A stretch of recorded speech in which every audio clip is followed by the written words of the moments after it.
Hello दोस्तों, आप सभी का हमारे यूट्यूब चैनल पर स्वागत है। तो आज से हम आपका स्टार्ट करने वाले ईवीएस यानी कि पर्यावरण अध्ययन, जो कि आपके मोस्ट इम्पोर्टेंट आपके वन लाइनर क्वेश्चंस रहेंगे। डेली हम आपका टारगेट रहेंगे 15 से 20 प्लस क्वेश्चन आपके कराएंगे, जो कि आपके 3 से 4 मिनट की वीडियो रहेगी। क्विक रिविजन हम आपके कराएंगे। और ये जो आपके ईवीएस के क्वेश्चन आंसर्स रहेंगे, ये आपका यूपी टेट है, सी टेट है, सुपर टेट है, यानी कि जितने भी आपके टेट एग्जाम्स होते हैं, जो भी शिक्षक भर्ती परीक्षाएँ होती हैं, जिसमें आपका ईवीएस या पर्यावरण अध्ययन से संबंधित क्वेश्चन पूछे जाते हैं, उन सभी के लिए काफ़ी इंपॉर्टेंट साबित होगा। और हर वीडियो से आपका अगर देखेंगे तो प्रत्येक क्वेश्चन में आपका इस वीडियो से आपको प्रश्न जरूर ही मिला होगा। तो चलिए हम स्टार्ट करते हैं। आज की सीरीज पर चलेंगे हम सीधे। तो पहला क्वेश्चन है कि 10% का नियम देने वाले वैज्ञानिक का नाम क्या है। तो 10% जो नियम है वो आपका लिंडमान ने दिया था, ठीक है। और ये आपका ऊर्जा का 10% नियम दिया था इन्होंने, ठीक। आगे है कि प्रकाश संश्लेषण द्वारा ऊर्जा का कितना भाग रासायनिक ऊर्जा में परिवर्तित होता है। तो प्रकाश संश्लेषण के द्वारा 1 से 2% भाग आपका रासायनिक ऊर्जा में परिवर्तित हो जाता है। इसी के साथ है कि पर्यावरण क्या है। तो पर्यावरण आपका जो हमारे चारों ओर वातावरण है, जो कि हमें अन्य के जीवधारियों को प्रभावित करता है, वही आपका एनवायरनमेंट या पर्यावरण कहलाता है।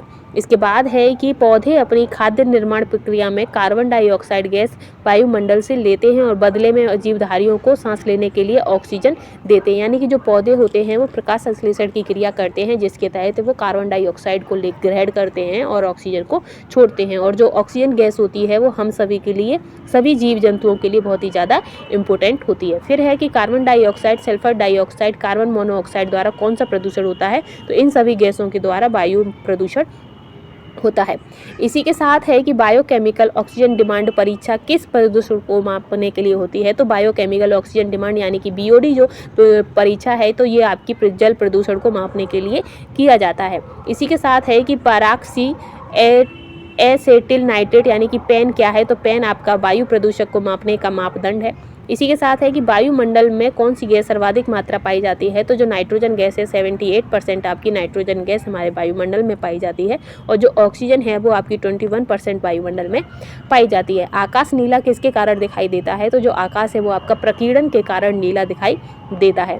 इसी के साथ नेक्स्ट है कि भारत सरकार द्वारा केंद्र में पर्यावरण विभाग की स्थापना कब हुई थी। तो 1980 में पर्यावरण विभाग की स्थापना हुई थी। आगे है कि फोटोकॉपी मशीन में कौन सी गैस उत्पादित होती है। तो फोटोकॉपी मशीन में आपकी ओजोन गैस उत्पादित होती है। फिर है कि विश्व वन्यजीव कोष द्वारा प्रतीक के रूप में किस पशु को लिया गया है। तो आपके पांडा को लिया गया है। भारत का कौन सा राज्य टाइगर राज्य के रूप में जाना जाता है। तो जो मध्य प्रदेश है वो टाइगर राज्य के रूप में जाना जाता है। वन महोत्सव किसने प्रारंभ किया था। तो जो वन महोत्सव है वो KM मुंशी के द्वारा प्रारंभ किया गया था। इसी के साथ है कि विश्व वन्यजीव संरक्षण कोष कहाँ पर स्थित है। तो विश्व वन्यजीव संरक्षण कोष आपका स्विट्जरलैंड में स्थित है, ठीक है। इसके बाद आता है कि सबसे प्राचीन काल से उगाया जाने वाला फल कौन सा है। तो जो खजूर है वो सबसे पहले यानी सबसे प्राचीन काल से उगाया जाने वाला फल है। इसके बाद आता है कि सफोकेशन। तो सफोकेशन क्या होता है। तो जब ऑक्सीजन की कमी का जो जीवों पर प्रभाव पड़ता है उसे सफोकेशन कहा जाता है। इसी के साथ है कि जलवायु परिवर्तन में किन गैसों की मुख्य भूमिका होती है। तो ग्रीन हाउस गैसों की मुख्य भूमिका होती है। इसके बाद आता है कि क्लोरोफ्लोरोकार्बन किन गैसों का संयुक्त रूप है। तो जो क्लोरोफ्लोरोकार्बन है ये आपका क्लोरीन एवं कार्बन यानी कि CFC गैसों का मिश्रित रूप है। फिर आगे है कि भूतल पर CFC का प्रयोग कहाँ होता है। तो भूतल पर आपका जैसे कि स्क्रैपनेन और डिस्पेंसर होता है, AC है, फ्रिज है, हेयर स्प्रे होता है, शेविंग क्रीम है, और जितने भी हमारे सौंदर्य प्रसाधन यानी कि सौंदर्य प्रोडक्ट होते हैं उन सभी में आपका CFC गैस उत्पन्न होती है। इसके बाद है कि ग्रीन हाउस प्रभाव का प्रत्यक्ष परिणाम किस पर पड़ता है। तो ग्लेशियर पिघलने पर पड़ेगा। आगे है कि भारत में वृक्षों का आदमी किसे कहा गया है। तो सुंदरलाल बहुगुणा को वृक्षों का आदमी कहा गया है। फिर है कि सर्वाधिक जैव विविधता कहाँ पाई जाती है। तो ट्रॉपिकल रेन फॉरेस्ट में सबसे ज़्यादा जैव विविधता पाई जाती है। इसी के साथ है कि आपका विश्व का सबसे प्रदूषित नगर कौन सा है। तो मैक्सिको सिटी विश्व का सबसे प्रदूषित शहर है। इसके बाद है कि environment education for kids USA कहाँ पर स्थित है। तो ये आपका विस्कॉन्सिन में स्थित है। फिर आता है कि ध्वनि प्रदूषण कितने डेसिमल से माना जाता है। तो जो ध्वनि प्रदूषण है अगर आपका 65 से ऊपर जाता है तो आपका ध्वनि प्रदूषण में रखा जाता है। वही है कि जल प्रदूषण को मापने के लिए कौन सा परीक्षण किया जाता है। तो बायोकेमिकल ऑक्सीजन डिमांड आपकी यानी कि BOD जल प्रदूषण को मापने के लिए किया जाता है। इसी के साथ है कि उस पोषक चक्र का नाम बताइए जो सूर्य के प्रकाश से सीधे संचालित होता है। तो वो है आपका कार्बन चक्र।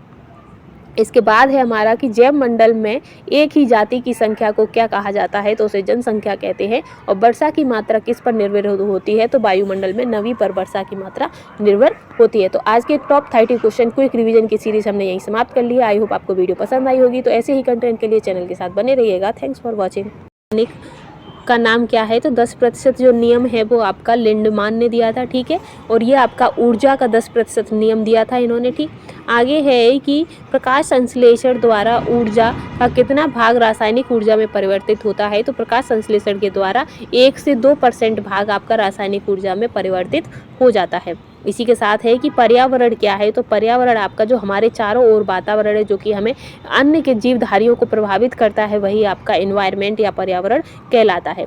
इसके बाद है कि पौधे अपनी खाद्य निर्माण प्रक्रिया में कार्बन डाइऑक्साइड गैस वायुमंडल से लेते हैं और बदले में जीवधारियों को सांस लेने के लिए ऑक्सीजन देते हैं। यानी कि जो पौधे होते हैं वो प्रकाश संश्लेषण की क्रिया करते हैं जिसके तहत वो कार्बन डाइऑक्साइड को ग्रहण करते हैं और ऑक्सीजन को छोड़ते हैं। और जो ऑक्सीजन गैस होती है वो हम सभी के लिए, सभी जीव जंतुओं के लिए बहुत ही ज़्यादा इम्पोर्टेंट होती है। फिर है कि carbon dioxide, sulphur dioxide, carbon monoxide द्वारा कौन सा प्रदूषण होता है। तो इन सभी गैसों के द्वारा वायु प्रदूषण होता है। इसी के साथ है कि बायोकेमिकल ऑक्सीजन डिमांड परीक्षा किस प्रदूषण को मापने के लिए होती है। तो बायोकेमिकल ऑक्सीजन डिमांड यानी कि BOD जो परीक्षा है तो ये आपकी जल प्रदूषण को मापने के लिए किया जाता है। इसी के साथ है कि पैराक्सी एसेटिल नाइट्रेट यानी कि पेन क्या है। तो पेन आपका वायु प्रदूषक को मापने का मापदंड है। इसी के साथ है कि वायुमंडल में कौन सी गैस सर्वाधिक मात्रा पाई जाती है। तो जो नाइट्रोजन गैस है 78% आपकी नाइट्रोजन गैस हमारे वायुमंडल में पाई जाती है और जो ऑक्सीजन है वो आपकी 21% वायुमंडल में पाई जाती है। आकाश नीला किसके कारण दिखाई देता है। तो जो आकाश है वो आपका प्रकीर्णन के कारण नीला दिखाई देता है। इसी के साथ नेक्स्ट है कि भारत सरकार द्वारा केंद्र में पर्यावरण विभाग की स्थापना कब हुई थी। तो 1980 में पर्यावरण विभाग की स्थापना हुई थी। आगे है कि फोटोकॉपी मशीन में कौन सी गैस उत्पादित होती है। तो फोटोकॉपी मशीन में आपकी ओजोन गैस उत्पादित होती है। फिर है कि विश्व वन्यजीव कोष द्वारा प्रतीक के रूप में किस पशु को लिया गया है। तो आपके पांडा को लिया गया है। भारत का कौन सा राज्य टाइगर राज्य के रूप में जाना जाता है। तो जो मध्य प्रदेश है वो टाइगर राज्य के रूप में जाना जाता है। वन महोत्सव किसने प्रारंभ किया था। तो जो वन महोत्सव है वो KM मुंशी के द्वारा प्रारंभ किया गया था। इसी के साथ है कि विश्व वन्यजीव संरक्षण कोष कहाँ पर स्थित है। तो विश्व वन्यजीव संरक्षण कोष आपका स्विट्जरलैंड में स्थित है, ठीक है। इसके बाद आता है कि सबसे प्राचीन काल से उगाया जाने वाला फल कौन सा है। तो जो खजूर है वो सबसे पहले यानी सबसे प्राचीन काल से उगाया जाने वाला फल है। इसके बाद आता है कि सफोकेशन। तो सफोकेशन क्या होता है। तो जब ऑक्सीजन की कमी का जो जीवों पर प्रभाव पड़ता है उसे सफोकेशन कहा जाता है। इसी के साथ है कि जलवायु परिवर्तन में किन गैसों की मुख्य भूमिका होती है। तो ग्रीन हाउस गैसों की मुख्य भूमिका होती है। इसके बाद आता है कि क्लोरोफ्लोरोकार्बन किन गैसों का संयुक्त रूप है। तो जो क्लोरोफ्लोरोकार्बन है ये आपका क्लोरीन एवं कार्बन यानी कि CFC गैसों का मिश्रित रूप है। फिर आगे है कि भूतल पर CFC का प्रयोग कहाँ होता है। तो भूतल पर आपका जैसे कि स्क्रैपनेन और डिस्पेंसर होता है, AC है, फ्रिज है, हेयर स्प्रे होता है, शेविंग क्रीम है और जितने भी हमारे सौंदर्य प्रसाधन यानी कि सौंदर्य प्रोडक्ट होते हैं उन सभी में आपका CFC गैस उत्पन्न होती है। इसके बाद है कि ग्रीन हाउस प्रभाव का प्रत्यक्ष परिणाम किस पर पड़ता है। तो ग्लेशियर पिघलने पर पड़ेगा। आगे है कि भारत में वृक्षों का आदमी किसे कहा गया है। तो सुंदरलाल बहुगुणा को वृक्षों का आदमी कहा गया है। फिर है कि सर्वाधिक जैव विविधता कहाँ पाई जाती है। तो ट्रॉपिकल रेन फॉरेस्ट में सबसे ज़्यादा जैव विविधता पाई जाती है।